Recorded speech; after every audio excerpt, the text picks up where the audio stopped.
요즘 국제학교에 대한 관심 심상치 않습니다.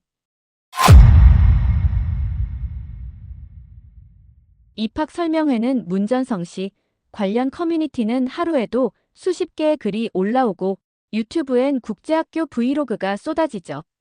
도대체 왜 이렇게 국제학교가 인기일까요? 단순히 영어를 잘하게 만들기 위한 걸까요? 아니면 한국 교육이 가진 어떤 한계를 느낀 걸까요?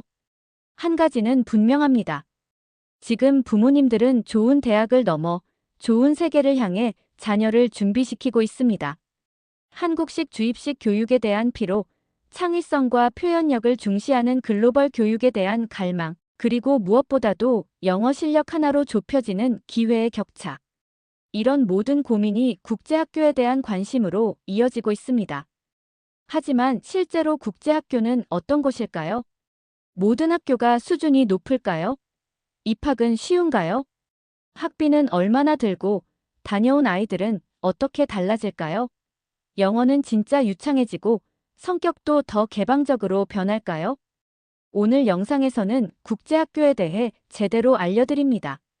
학교 수준부터 입학 조건, 연간 학비, 영어 교육의 실효성, 그리고 한국 교육과의 본질적인 차이점까지 표면적인 정보가 아니라 실질적인 선택에 도움이 될 만한 깊이 있는 내용으로 준비했습니다.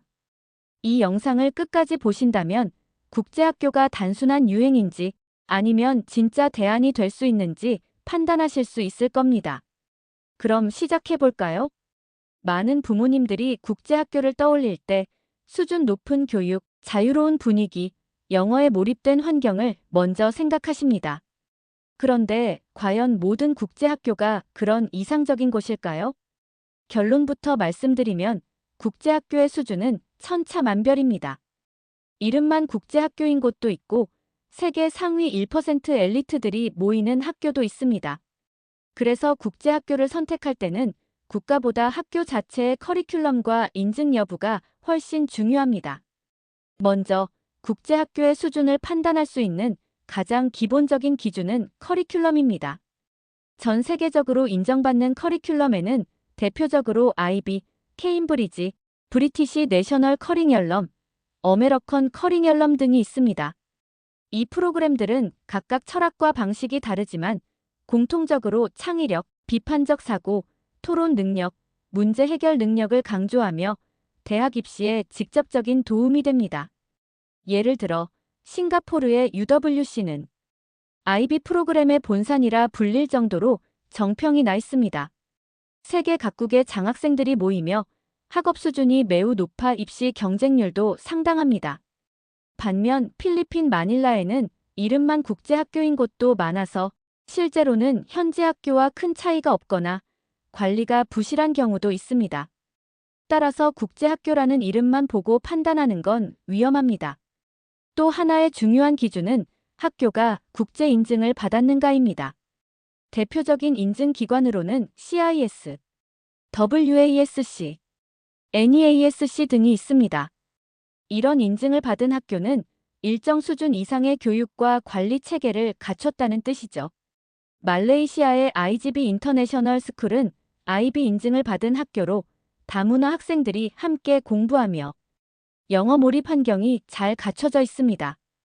태국 방콕의 뱅카크 PATANA 스쿨도 브리티시 커리큘럼을 운영하면서 높은 대학 진학률을 자랑하죠. 이처럼 인증 여부와 커리큘럼을 함께 살펴봐야 학교 수준을 정확히 판단할 수 있습니다. 또한 국제학교의 수준은 단순히 교과 과정만이 아니라 교사진의 구성에서도 드러납니다. 우수한 국제학교는 대부분 원어민 교사들이 수업을 진행하며 학위와 경력이 검증된 교사를 고용합니다. 반면 저가형 학교들은 영어가 서툰 교사들이 수업을 맡기도 합니다. 마지막으로 중요한 건 졸업 후 진로입니다. 상위권 국제학교를 졸업한 학생들은 미국, 영국, 캐나다, 호주 등 세계 명문 대학에 진학하는 경우가 많습니다. 실제로 싱가포르, 홍콩, 말레이시아 등은 매년 아이비리그 합격자를 꾸준히 배출합니다. 그러나 일부 지역의 비인증 국제학교는 대학 진학에 도움이 되지 않으며 오히려 학력 인정 문제로 어려움을 겪을 수도 있습니다. 요약하자면 국제학교는 천편일률적인 곳이 아니라 정말 잘 고르면 세계 최고 수준의 교육을 받을 수 있지만 그렇지 않으면 돈과 시간을 낭비할 수도 있는 양극단의 구조입니다. 부모님들 입장에서는 영어를 배우면 다 좋은 거지라는 단순한 기준보다 커리큘럼, 인증, 교사진, 대학 진학 실적 등을 꼼꼼히 비교해봐야 후회 없는 선택이 가능합니다. 국제학교에 보내고 싶어도 과연 우리 아이가 입학할 수 있을까? 많은 부모님들이 궁금해하는 부분입니다. 결론부터 말하자면 누구나 지원은 가능하지만 모든 학교가 받아주는 건 아닙니다. 국제학교의 입학 조건은 나라와 학교마다 다르지만 공통적으로 고려되는 요소가 있습니다. 가장 먼저 보는 건 학생의 영어 능력입니다. 상위권 국제학교일수록 입학시험이나 인터뷰를 통해 영어 읽기, 쓰기, 말하기 실력을 평가합니다. 일부 학교는 자체 시험을 보기도 하고 다른 곳은 영어로 진행되는 온라인 인터뷰만으로 판단하기도 합니다. 예를 들어 싱가포르의 커네이디언 인터내셔널 스쿨은 모든 학년에서 영어 실력을 요구하며 IB 과정을 따라가려면 기본적인 사고력과 언어 능력이 뒷받침되어야 합니다.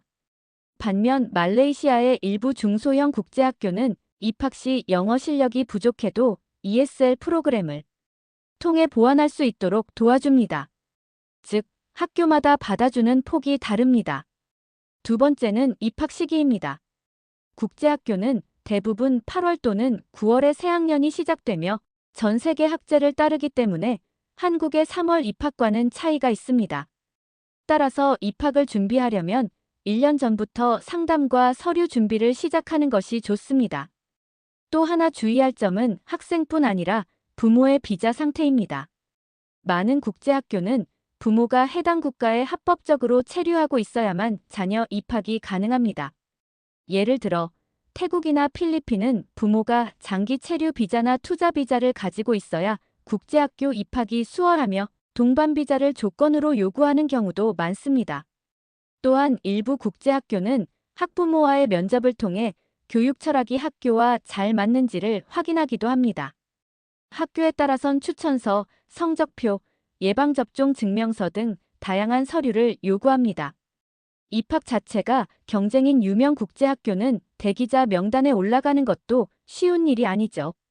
결국 입학 조건은 돈만 있다고 되는 것은 아니며 자녀의 영어 능력, 성향, 그리고 가족의 체류 조건까지 다각도로 준비해야 가능한 일입니다.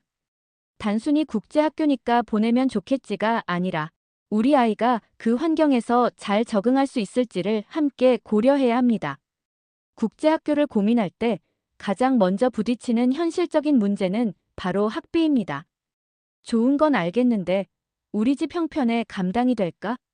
부모님들이 가장 많이 하는 질문이죠. 사실 국제학교는 일반적인 사립학교보다 훨씬 비싼 학교입니다. 하지만 나라별로 차이가 매우 크기 때문에 제대로 비교하면 의외로 선택 가능한 곳도 있습니다. 먼저 싱가포르, 홍콩, 일본처럼 국제도시로 알려진 지역의 국제학교는 연간 3천만 원에서 많게는 6천만 원 이상까지 학비가 나옵니다. 상위권 학교일수록 시설도 좋고 교사진도 뛰어나지만 그만큼 비용도 만만치 않습니다. 반면 태국, 필리핀, 말레이시아 같은 동남아시아 국가들은 비교적 저렴한 학비로 국제교육을 받을 수 있는 기회가 됩니다.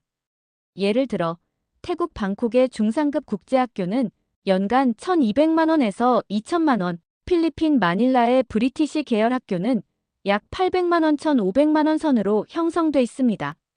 말레이시아 쿠알라룸푸르에 위치한 일부 국제학교는 IB 과정을 제공하면서도 연간 1,000만 원 이하인 곳도 있습니다. 하지만 학비만 보고 판단해서는 안 됩니다. 국제학교는 학비 외에도 추가로 드는 비용이 많습니다.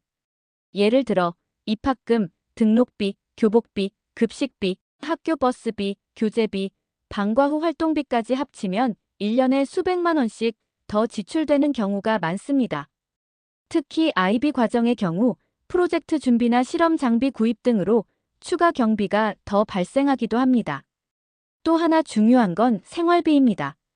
자녀만 보내는 것이 아니라 가족 전체가 현지에서 거주하며 자녀를 뒷바라지해야 하는 경우 임대료, 차량 유지비, 보험료, 현지 식비까지 포함하면 월 평균 200만에서 400만 원 이상이 들어갈 수 있습니다. 특히 말레이시아나 태국처럼 한인 커뮤니티가 발달된 지역에서는 한국식 마트나 학원 등을 이용하게 되면 생활비가 생각보다 높아질 수 있습니다. 그렇다고 국제학교가 꼭 부자들만의 선택지는 아닙니다. 2에서 3년 단기 체류로 자녀의 언어 감각을 키우고 싶거나 공교육에 대한 대안으로 중산층 부모님들도 점점 더 진지하게 검토하는 경우가 늘고 있습니다. 최근엔 일부 국가에서 현지 공립학교와 국제학교의 중간 모델인 세미 인터내셔널 스쿨도 등장해 선택지가 넓어지고 있습니다. 결국 중요한 건 가족의 예산을 현실적으로 따져본 뒤 아이의 성향과 교육 목표에 맞는 학교를 찾는 일입니다. 무작정 좋다더라는 말에 따라가기보다는 장기적인 계획 안에서 감당 가능한 수준인지를 꼼꼼히 따져보는 것이 현명한 선택이겠죠. 국제학교를 선택하는 가장 큰 이유 중 하나는 단연 영어 실력 향상입니다. 실제로 많은 부모님들이 영어는 어릴 때부터 자연스럽게 익혀야 한다는 믿음 아래 국제학교를 고려하시죠.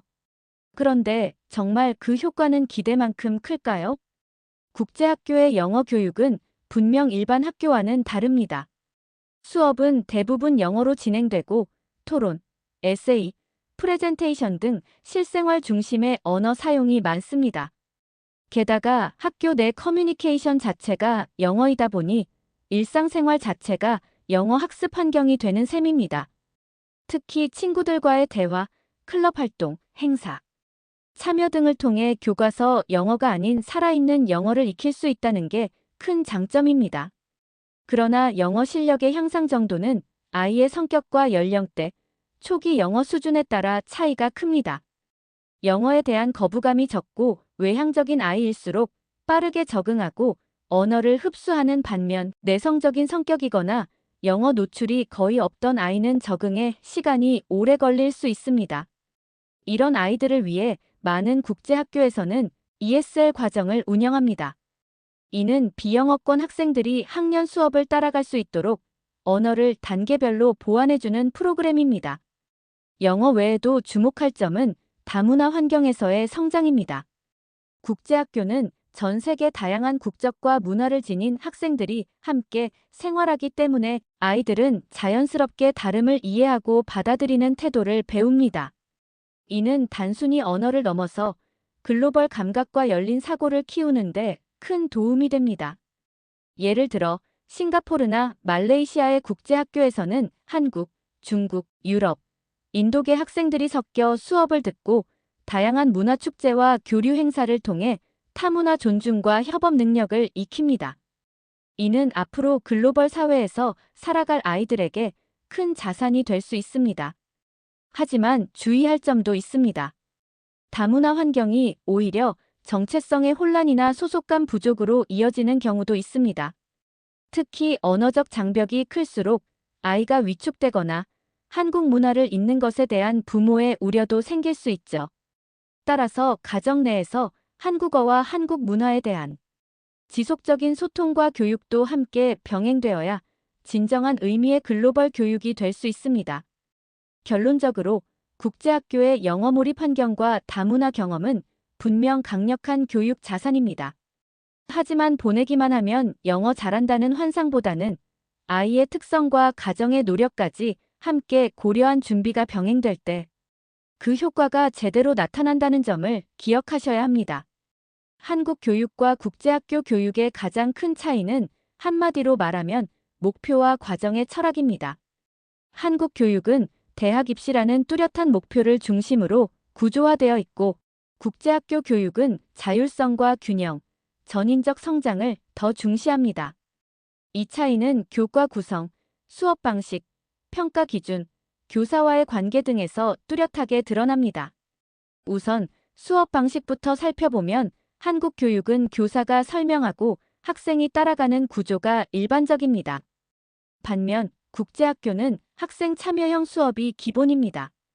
아이들은 질문하고 토론하며 직접 발표하고 때론 팀 프로젝트를 통해 스스로 배운 내용을 정리하고 확장합니다. 단순히 지식을 암기하는 것이 아니라 그 지식을 어떻게 이해하고 적용하는지에 초점을 둡니다. 평가 방식도 전혀 다릅니다. 한국에서는 주로 지필고사와 내신 성적이 중요한 반면 국제학교에서는 과제, 발표, 프로젝트, 포트폴리오 등을 통해 학생의 전반적인 사고력과 성취도를 평가합니다. 성적을 매기기보다는 과정 속의 성장을 중시하는 문화가 강합니다. 그래서 국제학교를 경험한 학생들은 자신 있게 말하고 글 쓰는 능력이 뛰어난 경우가 많습니다. 또한 국제학교는 인성교육과 사회적 책임을 매우 중요하게 생각합니다. 예를 들어 IB 프로그램에서는 크리에이티버티, 액티버티, 서버스라는 과목을 통해 봉사활동, 예술적 경험, 팀워크 등을 평가합니다. 이는 단순한 성적이 아닌 전인적 인재로 성장하는 데 필요한 역량을 기르기 위한 구조입니다. 반면 한국 교육은 아직까지도 성적과 등수 중심의 경쟁 환경이 강한 편입니다. 교사와 학생의 관계도 다릅니다. 국제학교에서는 교사를 지시하는 존재가 아니라 함께 배우는 파트너로 여깁니다. 자유롭게 질문하고 피드백을 주고받으며 학생의 의견이 존중받는 분위기가 형성되어 있습니다. 반면 한국에서는 아직도 권위적인 문화가 남아있는 경우가 많고 학생이 교사에게 의문을 제기하거나 토론하는 문화가 익숙하지 않을 수 있습니다. 그렇다고 한국 교육이 무조건 나쁘다는 건 아닙니다. 체계적인 학습 관리, 깊이 있는 교과 지식, 강한 근성과 끈기 등은 한국 교육의 분명한 장점입니다. 다만 국제학교는 창의성, 자기표현, 다문화 감수성이라는 또 다른 방향의 능력을 강조하기 때문에 이 둘은 단순히 우열이 아닌 지향점의 차이라고 보는 게 맞습니다. 결국 부모님이 고민해야 할 질문은 어느 교육이 더 좋은가가 아니라 우리 아이에게 지금 어떤 환경이 더 맞는가입니다. 입시가 중요한 시기인지, 창의적 사고가 필요한 시기인지, 아이의 성격과 장단점을 기준으로 판단할 때 국제학교와 한국 교육의 차이는 분명한 기준점이 되어줄 수 있습니다. 국제학교에 대한 관심은 이제 일부 특권층만의 이야기가 아닙니다. 입시 중심의 교육에 지친 부모들, 글로벌 감각을 갖춘 인재로 키우고 싶은 마음, 그리고 아이의 창의성과 자율성을 더 중시하는 시대적 흐름 속에서 국제학교는 점점 더 현실적인 대안으로 떠오르고 있습니다. 하지만 오늘 우리가 살펴본 것처럼 국제학교는 단순한 좋은 학교가 아닙니다. 학교마다 수준은 다르고 입학 조건은 까다롭고 학비와 생활비는 결코 만만치 않으며 아이의 적응력과 가정의 준비도 매우 중요합니다. 무엇보다도 국제학교의 교육 방식이 우리 아이에게 정말 맞는지, 가족의 가치관과 장기적인 계획에 부합하는지를 먼저 따져봐야 합니다. 영어를 잘하게 만드는 것만이 전부는 아닙니다. 국제학교는 언어보다도 사고방식의 전환, 다문화 감수성, 자기 주도성을 키워주는 교육입니다. 그렇기에 부모님의 태도도 함께 바뀌어야 합니다. 성적표 숫자보다는 아이의 질문을 듣고 평가보다는 성장 과정을 바라보는 시선이 필요합니다. 또한 모든 국제학교가 명문대 진학을 보장하는 것은 아닙니다. 결국 학업의 주체는 아이이고 교육은 도구일 뿐이라는 점을 잊지 말아야 합니다. 지금 우리에게 필요한 건 해외 유학이라는 허울이 아니라 우리 가족에게 맞는 교육 환경이 무엇인지 깊이 고민하는 태도입니다. 이 영상이 부모님들의 그 고민에 조금이라도 도움되었기를 바랍니다. 자녀 교육은 단거리 경주가 아닌 마라톤입니다. 지금 내리는 한 걸음의 선택이 훗날 아이의 삶에 어떤 영향을 줄지는 우리가 상상하는 것 이상일 수 있습니다. 영상이 도움이 되셨다면 좋아요와 구독 부탁드리고요. 댓글로 궁금한 점이나 더 알고 싶은 나라가 있다면 편하게 남겨주세요. 저희가 정리해서 다음 콘텐츠에 꼭 반영하겠습니다. 지혜로운 부모가 만드는 미래, 함께 고민해봅시다. 지금까지 세계톡이었습니다. 감사합니다.